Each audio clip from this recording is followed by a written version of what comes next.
야구야구 김영준입니다. NLCS 1차전에서 스넬은 8이닝 10K 무볼넷 무실점으로 미러키 타선을 압도합니다. 유일하게 안타를 허용한 더빈을 견제사로 잡아냈기 때문에 8이닝 이상을 던지며 최소 타자를 상대한 건 1910년, 1914년, 1956년에 이어 PS 역대 네 번째였습니다. 1956년 돈 라스는 퍼펙트 게임이었습니다. 8이닝 이상을 무볼넷 무실점으로 맞고 10개 이상의 삼진을 잡아낸 건 2009년 클리프 리와 2015년 제이크 아리에타, 올해 캠 슈리틀러에 이어 역대 네 번째이고 여기에 1피안타 이하를 더하면 PS 최초의 기록이 됩니다. 다저스 선수들을 칭찬하는 것이 약간 과하게 느껴지기도 하는 팬 머피 감독은 스넬의 1차전 피칭에 대해 내가 미러키에 있었던 10년 동안 가장 압도적이었던 투수라고 했습니다. 6이닝 9K 1피안타 무실점을 한 DS 2차전과 지난 경기를 더하면 스넬은 14이닝 19K 2피안타 무실점으로 피안타율은 4푼 8리입니다. 스넬은 신시내티를 상대로도 6회까지 1피안타 무실점이었다가 7회에 2점을 내줬는데 이 실점이 아니었다면 PS에서 21이닝 연속 무실점이 제리 로이스의 23이닝 팀 기록에 가까이 갈 수 있었습니다. 다음날 야마모토는 역사적인 피칭을 이어갑니다. 리드오프 홈런을 맞고 시작한 PS 경기에서 더 실점하지 않고 완투에 성공한 역대 두 번째 투수가 된 겁니다. 야마모토 이전 이를 해낸 투수는 1954년 월드시리즈의 자니 안토넬리로 안토넬리는 뉴욕 자이언츠 선수였습니다. 일본인 투수 최초의 PS 완투승, 다저스 투수로는 24년 만에 완투 외에도 야마모토의 기록을 더 정리하면 2017년 벌랜더 이후 PS에서 완투를 한 첫 번째 투수, 2010년 로이 할러데이의 노히터 이후 PS에서 완투를 하면서 득점권의 주자를 내보내지 않은 첫 번째 투수, NLCS에서는 2003년 조시 베켓 이후 첫 번째 완투를 기록한 투수 등이 포함될 수 있습니다. 단일 시리즈에서 1, 2차전에 나선 투수가 17이닝 이상을 3피안타 이하로 막은 건 PS 역사상 최초이고 팀 선발들이 PS 8경기에서 7번의 6이닝 이상 5피안타 이하를 기록한 건 2018년 휴스턴 이후 처음입니다. 다저스는 9월 5일 이후 30경기에서 선발 투수들이 15승 1패 1.49, 피안타율 1할 4푼 4리를 기록 중인데 이는 마운드의 높이가 낮아진 1969년 이후 30경기 구간에서 ERA가 1.50 미만이거나 피안타율이 1.50 미만인 건 역대 최초에 해당됩니다.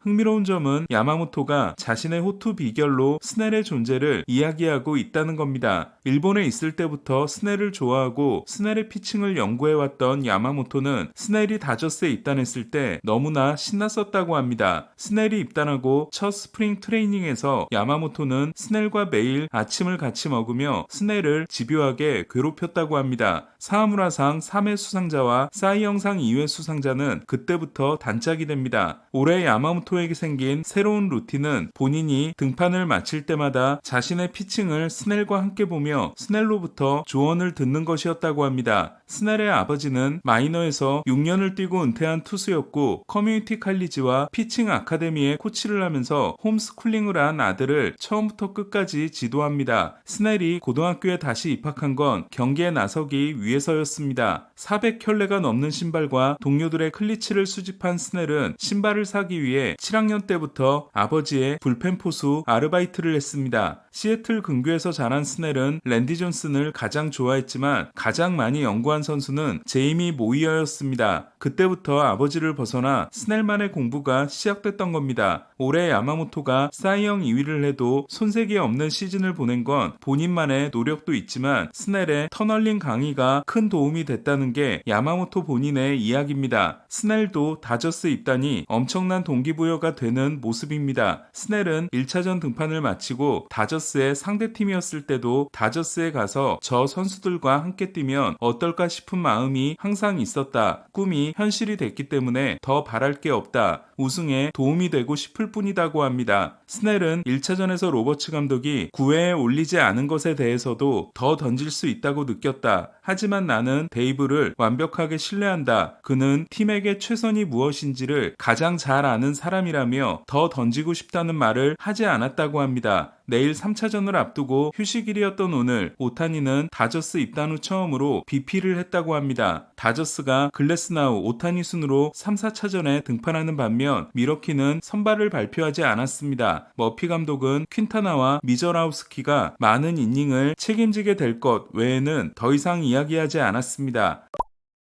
1, 2차전에서 2장타 4득점으로 무기력했던 토론토 타선은 T-모바일 파크에서 대폭발했습니다. 토론토는 정규 시즌 시애틀 원정도 3연전 수입을 한 바 있습니다. 비버가 1회 훌리오에게 선제 투런을 맞을 때까지만 해도 시애틀은 1, 2차전의 분위기를 이어가는 것 같았습니다. 하지만 DS 두 경기에서 호투했던 커비는 9번 타자 히메네스에게 깜짝 동점 투런을 맞는 걸 시작으로 스프링어와 게레로에게도 홈런을 맞는 등 4이닝 3피 홈런, 8피안타 8실점으로 심각하게 무너집니다. 1, 2차전에서 7타수 무안타였던 게레로는 단타, 홈런, 2루타, 볼넷으로 첫 4타석을 모두 출루하고 미소를 되찾습니다. 단일 PS 4개 홈런은 호세 바티스타와 팀 타이 기록입니다. 아버지가 친 2개를 포함해 게레로 부자의 PS 기록은 6개가 됐습니다. 최고 기록은 필더 부자의 8개입니다. PS 시작 후 가장 꾸준한 스프링어는 통산 22번째 홈런을 날려 매니 라미레스와 호세 알투베, 카일 슈아버에 이어 역대 공동 4위가 됐습니다. 토론토는 6회 초에 터진 커크의 3런으로 3회부터 6회까지 12점을 뽑고 승리에 쐐기를 박습니다. 양키스와 디비전 시리즈에서 2.2이닝 3실점 강판이었던 비버는 1회 피홈런 후 흔들리지 않았고 6이닝 8K 2실점으로 호투했습니다. 비버는 사이 영상을 차지한 단축 시즌에 양키스에게 난타를 당해 평가를 크게 깎아먹긴 했지만 2022년 포스트 시즌에서는 와카 시리즈 7.2이닝 1실점 승리를 포함해 2경기 모두 잘 던진 바 있습니다. 토론토는 토미존에서 막 돌아와 2경기에서 12이닝 20K 무실점을 기록한 비버를 마감시한 트레이드로 데려왔습니다. 토론토가 2패 후 반격에 성공한 가운데 내일 토론토의 4차전 선발인 슈어저는 한 달 전보다 신체적으로 많이 좋아졌다고 했습니다. 슈어저는 첫 경기 후 손가락 문제로 석 달을 결장한 후 6월 말에 돌아와 10경기에서 3.47로 나쁘지 않았지만 이후 6경기에서 9.00에 그쳤고 9월 24일이 마지막 등판이 된 바 있습니다. 슈나이더 감독은 슈어저가 막판에 목 통증에 시달렸다고 했습니다. 슈어저는 2019년 워싱턴의 영웅이지만 2021년 DS 5차전 세이브 등판 후로는 PS 선발 5경기에서 2패 7.71에 그치고 있습니다. 시애틀은 DS 5차전에서 불펜으로 15구를 던졌던 카스티오가 5일을 쉬고 등판합니다. 보스턴과 3년 계약을 맺으면서 매년 옵트아웃을 넣었던 브래그먼은 옵트아웃을 할 것으로 알려졌습니다. 브래그먼은 휴스턴의 6년 1억 5,600만 달러와 디트로이트의 6년 1억 7,150만 달러, 컵스의 4년 1억 2천만 달러를 거절하고 보스턴과 3년 1억 2천만 달러에 계약했습니다. 평균 연봉이 4천만 달러에 달했지만 디퍼가 절반이었기 때문에 실제 가치는 그보다 많이 낮았습니다. 보스턴은 2년 5천만 달러가 남은 스토리도 옵트아웃을 하게 되면 5,400만 달러의 CBT가 빠지게 됩니다. 옵트아웃을 한 스토리를 잡고 싶으면 2028년 옵션을 행사해 6년 1억 4천만 달러 계약을 7년 1억 6천만 달러로 바꿔주면 됩니다. 푸울스에게 감독을 맡기고 싶어하는 팀은 에인절스뿐이 아닌 걸로 보입니다. 마이크 엘리아스 단장이 카디널스 출신인 볼티모어는 푸울스와 함께 잭슨 할러데이의 아버지인 맷 할러데이를 감독 후보에 올려놓고 있습니다. 볼티모어는 칼 리켄 시니어가 두 아들과 함께 했던 적이 있습니다. 푸울스와 면접을 진행한 에인절스는 토리 헌터도 후보로 올려놓고 있습니다. 성적에 대한 스트레스 때문에 수면 부족, 만성 두통, 탈모에 시달리고 살해 협박을 받기도 한 것을 은퇴의 이유로 들었던 마이크 실트 감독은 샌디에고 코치들과 관계가 최악이었다는 것이 보도됐습니다. 실트는 카디널스 때도 철학이 다르다면서 사퇴한 적이 있는데 이때도 코치들과의 관계가 대단히 나빴던 걸로 알려졌습니다. 오늘 소식은 여기까지입니다. 야구야구 김영준이었습니다.